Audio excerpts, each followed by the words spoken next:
अगर हम सिर्फ़ और सिर्फ मीठे की बात करें तो हम 6 चाय के चम्मच एक नॉर्मल इंसान के लिए पर डे के अंदर मीठा रेकमेंड कर सकते हैं। बच्चों में चीनी का ज़्यादा इस्तेमाल दिमाग की सुस्ती का सबब बनता है। आप वाइट शुगर जो है, जैसे ब्राउन शुगर भी होगी, वाइट शुगर भी होगी, इनको अवॉइड करें और आप मीठे की तरफ अगर आते हैं तो आप फ्रूट्स को इंटेक करें। बेसिकली बेकरी की चीज़ें इसीलिए मना की जाती हैं कि उसमें सैचुरेटेड फ़ैट बहुत ज़्यादा होता है, नमक और चीनी का इस्तेमाल बहुत ज़्यादा किया होता है। इसके अलावा सफ़ेद आटा या मैदा इस्तेमाल होता है। वज़न बढ़ेगा, जॉइंट्स के मुख्तलिफ मसाइल होंगे। नंबर 2, इंसुलिन रेजिस्टेंस, जिसके नतीजे में प्री डायबिटीज़ और फिर डायबिटीज़ हो सकती है। डिजिटल पाकिस्तान की वीडियोस देखने के लिए हमारा चैनल सब्सक्राइब कीजिए और बेल आइकॉन को प्रेस कीजिए ताकि आप हर वीडियो से बाखबर रह सकें। क्या शक्कर या चीनी जहर है? चीनी या शक्कर का नाम सुनकर मुंह में मिठास भर आती है और पाकिस्तान में चीनी का इस्तेमाल कसरत से किया जाता है। शायद ही कोई घर ऐसा हो जहां चीनी इस्तेमाल न होती हो, मगर बहुत कम लोग ये जानते हैं कि शक्कर या चीनी का बेदरेग इस्तेमाल इंसानी जिस्म के लिए जहर के मुतरादिफ है। यूजुअली अगर हम चीनी के इस्तेमाल की बात करें, यूजुअली नॉन डायबिटिक पेशेंट्स के लिए, तो हम जितनी भी कैलोरीज आ रही होती हैं उसकी वेट, हाइट और फिजिकल एक्टिविटी के रिगार्डिंग हम 10% जो है उसको शुगरी चीज़ें ऐड करवा रहे होते हैं। उसमें सिर्फ खाली सिंपल शुगर की या वाइट चीनी की हम बात नहीं करेंगे। हम उसमें जितने भी कोल्ड ड्रिंक्स आ रही हैं या कोई और जो हम मीठे की इस्तेमाल करवा रहे हैं चीज़ें, या कोई और जो मीठा सोर्स इस्तेमाल करवा रहे हैं, तो तमाम की तमाम चीज़ें इसके अंदर शामिल होंगी। अगर हम सिर्फ़ और सिर्फ मीठे की बात करें तो हम 6 चाय के चम्मच एक नॉर्मल इंसान के लिए पर डे के अंदर मीठा रेकमेंड कर सकते हैं।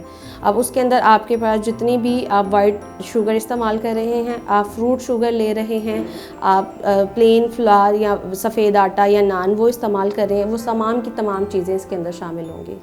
देखें, शुगर एज सच, शुगर या चीनी की अगर हम बात करें, कोई ऐसी चीज़ नहीं है जो हमारी सेहत का, हमारी रोज़ाना की ज़रूरियात का, ग़िज़ाई ज़रूरत का लाजमी हिस्सा हो। जितनी हमें चाहिए वो कुदरत ने हमारे लिए रखी हुई है। गंदम में भी है, फलों में भी है, तमाम सब्जियों में भी है। तो जो हम अलहदा से चीनी लेते हैं, अलहदा से कार्बोनेटेड ड्रिंक्स लेते हैं, यही बिलाखिर वज़न बढ़ाते हैं, जिसमें में इंसुलिन रेजिस्टेंस पैदा करते हैं और ज़ियादत का ख़तरा बढ़ाते हैं। तो इन चीज़ों का इस्तेमाल कम या एतदाल के साथ करें। और ये कई बीमारियों को जन्म देता है। सफेद चीनी को सफेद जहर इसलिए ही कहा जाता है क्योंकि इसके इस्तेमाल के नुकसानात में कैंसर, मोटापा, शुगर, सरदर्द, तवानाई यकदम खत्म होना और हार्मोन का अदम तवाजुन सर फहरिस्त हैं। जो लोग ज्यादा चीनी इस्तेमाल करते हैं उनमें शुगर और मोटापे के साथ साथ कोलेस्ट्रोल की मिकदार भी ज्यादा हो जाती है, जो कि जिस्म के लिए नुकसानदेह होता है। चीनी के आदी अफराद को जब तक मीठी चीज न मिले वो डर और जहनी तनाव महसूस करते हैं। देखें, चीनी से एक तो मोटापा होगा, वज़न बढ़ेगा, जॉइंट्स के मुख्तलिफ मसाइल होंगे। नंबर 2, इंसुलिन रेजिस्टेंस, जिसके नतीजे में प्री डायबिटीज़ और फिर डायबिटीज़ हो सकती है। और डायबिटीज़ में चूँकि खून में ग्लूकोज लेवल ज़्यादा है तो पूरे जिस्म में बहुत आँखें, गुर्दे, खून की रगें, नर्व्स जिन्हें हम आसाब कहते हैं वो मुतासर होते हैं और उसके अलावा हार्ट अटैक और फालिज का ख़तरा भी बढ़ जाता है।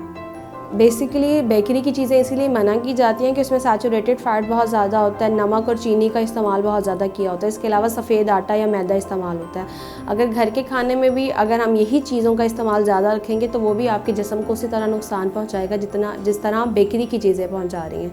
तो घर के खाने में सबसे मेन ये होना चाहिए कि एक तो घी ना इस्तेमाल हो, तेल का इस्तेमाल हो, अच्छे तेल आप इस्तेमाल करें और वो भी सिर्फ उस हद तक जितनी उस चीज़ की रिक्वायरमेंट है। बहुत ज़्यादा तेल इस्तेमाल ना हो, नमक का इस्तेमाल ज़्यादा ना हो, स्पाइसेस बहुत ज़्यादा यूज़ ना हो रही हों, या अगर हम मीठा बना रहे हैं तो उसमें हम घी और चीनी का इस्तेमाल बहुत ज़्यादा ना करें, तो हम इन सब चीज़ों से बच सकते हैं। दूसरा, हम अपनी खाने की जो रूटीन है, टाइमिंग्स हैं, वो अच्छी रखें और क्वांटिटी, बेसिकली क्वांटिटी भी बहुत ज़्यादा मैटर करती है कि हम अगर खा रहे हैं तो बहुत ज़्यादा क्वांटिटी, अगर हम एक स्पेसिफिक क्वांटिटी के अंदर उस चीज़ को इस्तेमाल कर रहे हैं तो भी हम शुगर से भी बच सकते हैं और बाकी बीमारियों से भी बच सकते हैं। बिल्कुल, इनका ये वही है कि आप अगर एक रूटीन बना लेना अपने कि अब हमने ये जो खाने मीठे और मीठे सारे जो बना रहे हैं, डिज़र्ट बना रहे हैं, तो ये आप ऐसे बनाएं कि जो आप वाइट शुगर जो है, जैसे ब्राउन शुगर भी होगी, वाइट शुगर भी होगी, इनको अवॉइड करें और आप मीठे की तरफ अगर आते हैं तो आप फ्रूट्स को इंटेक करें। जैसे अगर आपने खाने के बाद कुछ मीठा खाना ही है, आपको एक सेट है स्टैंडर्ड कि भाई हमने खाने के बाद कुछ मीठा खाना है, तो आप कुछ फ्रूट्स ले लें। फ्रूट्स नहीं लेना तो आप शहद ले लें। अब वैसे भी हमें मिल्क में, हम जो खाने के बाद दूध लेते हैं, रात को लेते हैं, उसमें हमें शुगर मिल जाती है। तो हमने ये चीज़ें करनी है कि हमने जो बाहर की प्रोसेस जो चीज़ें हैं उनकी जगह पर अगर हम घर में कुछ बना रहे हैं तो हम वो फ्रूट्स का इंटेक ज़्यादा करें। आमतौर पर मर्दों के लिए 37.5 ग्राम और औरतों के लिए सिर्फ 25 ग्राम है, जो दिन भर की खुराक से ही पूरी हो जाती है, जबकि इसके बरक्स औसतन हर पाकिस्तानी रोजाना 62 ग्राम चीनी अपने जिस्म का हिस्सा बनाता है। दुनिया भर में इसका इस्तेमाल तेजी से बढ़ रहा है। पाकिस्तान में पूरे साल की चीनी की खपत 6 से 6.5 मिलियन टन है। इंसानी जिस्म को चीनी की कोई खास जरूरत नहीं होती, इसको इस्तेमाल न करने के कोई नुकसानात नहीं है, लेकिन ज्यादा इस्तेमाल नुकसानदेह है। चीनी के मुतबादिल के तौर पर कई अशिया इस्तेमाल की जा सकती हैं, जैसे गुड़, गन्ने का रस और शहद वगैरह। यूं तो सफेद चीनी भी गन्ने से ही बनती है, मगर इसकी तैयारी के दौरान तमाम ग़िज़ाई अज्जा ज़ाया हो जाते हैं। जहां ये बात भी तवज्जो तलब है कि माहिरीन का कहना है कि चीनी का इस्तेमाल मुकम्मल तौर पर छोड़ना नुकसानदेह साबित हो सकता है। देखें, चीनी हर उम्र में ख़तरनाक है, लेकिन जब फिज़िकल एक्टिविटी इंसान की कम हो जाती है, क्योंकि डायबिटीज़ का रिस्क 40 साल के बाद बढ़ जाता है, 50 साल के बाद मज़ीद बढ़ जाता है। और उसमें फ़िज़िकल एक्टिविटी भी जिन लोगों की कम हो और अगर वो चीनी ले रहे हैं तो ऑब्वियसली वो अपने ख़तरे को बढ़ा रहे हैं। इसी तरह से बच्चों में स्टडीज़ मौजूद हैं कि बच्चों में चीनी का ज़्यादा इस्तेमाल दिमाग की सुस्ती का सबब बनता है और उसके अलावा ज़हनी दबाव का सबब बनता है। और आजकल दुनिया भर में बहुत से ममालिक में हमारे मॉडर्न तर्ज़ ज़िंदगी और ये जो जंक फूड ज़िंदगी में आ गया है, जिसमें चीनी का इस्तेमाल भी कसरत से है, कार्बोनेटेड ड्रिंक्स, कोला वगैरह, तो इसकी वजह से बच्चों में ज़ियाबतीस की शरह बहुत तेज़ी से बढ़ रही है। अगर आपने खाने के बाद मीठा खाना ही नहीं है और अपने जो उससे रूटीन से ख़त्म हो जाए, क्योंकि हमारे प्यारे नबी सल्लल्लाहु अलैहि वसल्लम खाने के बाद कुछ मीठा खाना पसंद करते थे, एक खजूर खा लेते थे। ऐसा नहीं है कि आपने कुछ खाना ही नहीं है, आप खाएं, लेकिन जैसे कि मैंने कहा, आप हेल्दी ईटिंग की तरफ जाएं, आप बैलेंस्ड ईटिंग की तरफ जाएं। अगर आप कुछ खा रहे हैं, अगर आपने खाने के बाद कुछ मीठा खाना है तो आप एक फल खा लें। आप बनाना के 2 बनाना ले लें, आपने लेना तो आप खजूर ले लें, आपने लेना है तो आप शहद का 1 चम्मच ले लें। अगर आप कोई डिज़र्ट बना रहे हैं, कस्टर्ड बना रहे हैं बच्चों के लिए, तो उसमें फ्रूट्स जो हैं वो ऐड करें, इंस्टेड ऑफ कि आप 2-3 चम्मच जो हैं वो डाल रहे हैं शुगर के। तो इस तरह से आप खाने के बाद की रूटीन को बेहतर बना सकते हैं, लेकिन ऐसा नहीं कि आप बिल्कुल ही स्किप कर दें। अगर हम बीइंग एन डायबिटिक पेशेंट बात करें तो खाने के बाद हम समटाइम पेशेंट को मीठा इस्तेमाल करवा रहे होते हैं अगर उसकी खाने के बाद शुगर कम हो रही है, लेकिन ये एक बहुत रेयर केसेस में होता है।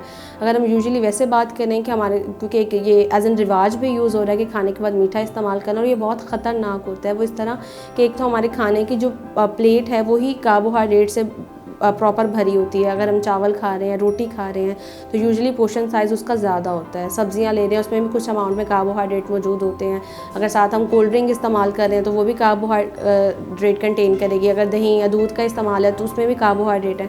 तो बेसिकली हमारा जितना भी खाना है वो कार्बोहाइड्रेट से इनरिच्ड है। अगर उसके बाद हम मीठा इस्तेमाल करते हैं तो डेफिनेटली वो भी कार्बोहाइड्रेट का एक अच्छा सोर्स है, तो जिसकी वजह से ब्लड में शुगर लेवल बहुत ज़्यादा हो जाता है या शुगर लेवल स्पाइक आ जाता है, जिसकी वजह से शुगर बढ़ने के चांसेस, या अगर पेशेंट डायबिटिक नहीं है और उसकी फ़िज़िकल एक्टिविटी भी नहीं है और उसका एक जेनेटिक फैक्टर भी है कि वो प्रॉन है इस चीज़ के लिए, तो उसको डायबिटीज़ होने के चांसेस इंक्रीज़ हो जाते हैं। तो बेहतर यही है कि हम अपना जो मीठे का पोर्शन है वो या तो खाने के दरमियान में 2 खानों के दरमियान अगर हम उसका पोर्शन साइज़ रखें, या खाने से पहले हम थोड़ा इस्तेमाल कर सकते हैं, लेकिन फिर भी कम से कम 30 से 40 मिनट का गैप आपके मीठे में और खाने में लाजमी होना चाहिए। देखें, इस चीज़ में ये तो इस हद तक तो ठीक है कि चीनी बन रही है फैक्ट्री से, रिफाइंड कार्ब्स, उसमें केमिकल्स भी साथ शामिल हैं। गुड़ एक कुदरती ज़रिए है तो उसमें वो केमिकल नहीं है, तो जो केमिकल के इजाफी नुकसानात हैं वो तो नहीं होंगे, लेकिन दोनों का सोर्स एक ही है। हम जिस चीज़ को रिकमेंड करते हैं, तजवीज़ करते हैं, वो ये कि आपको कंसनट्रेटेड फॉर्म में कार्ब्स नहीं लेने चाहिए, क्रूड फॉर्म में लेने चाहिए। मतलब ये कि हम कहते हैं फल भी खाएं तो फल छिलके समेत खाएं, फलों का जूस ना पिएं, क्योंकि आप जूस पीते हैं तो सारे फाइबर तो आपने बाहर निकाल दिए। तो इसी तरह से जब हम गुड़ खा रहे हैं तो उसमें ज़ाहिरी बात है कि वही सारा कुछ मौजूद है।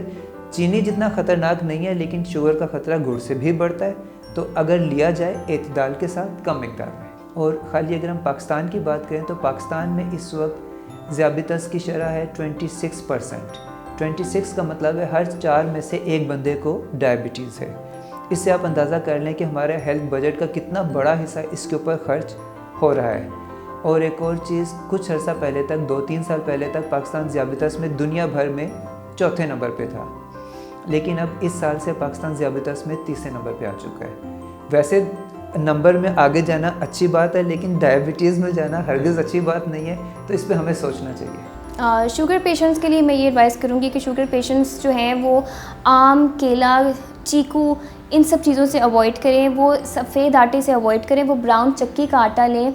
वो ऐसी सब्ज़ियाँ जो ज़मीन की जड़ों से निकलती हैं, जैसे गाजर, मूली, आलू, ये सब चीज़ें अवॉइड करें। वो ऐसी सब्ज़ियाँ और ऐसे फल लें जो दरख्तों पर लगते हैं, ये इनके लिए बहुत फ़ायदेमंद है। उसके अलावा शुगर पेशेंट्स को अपनी एक्सरसाइज का ख्याल बहुत रखना चाहिए। उनकी डेली की एक्सरसाइज उनके लिए बहुत बेनिफिशियल है, उनकी बॉडी के ग्लूकोज को बैलेंस रखेगी, मेटाबॉलिज्म को बैलेंस रखेगी। उसके अलावा अपनी मेडिसिन का ख्याल रखें। विद दैट, अगर वो पानी का इंटेक ज़्यादा करते हैं और फ्लूइड्स का इंटेक में जैसे जूसेस हैं वो कम करते हैं, तो उनकी शुगर मेंटेन रहेगी। हमारे यहाँ ये है कि अगर आपको कहा है कि शुगर पेशेंट सुबह एक एप्पल ले, तो वो एप्पल जो है वो उनके लिए फ़ायदेमंद है, लेकिन एप्पल का जूस जो है वो उनके लिए नुकसानदेह है।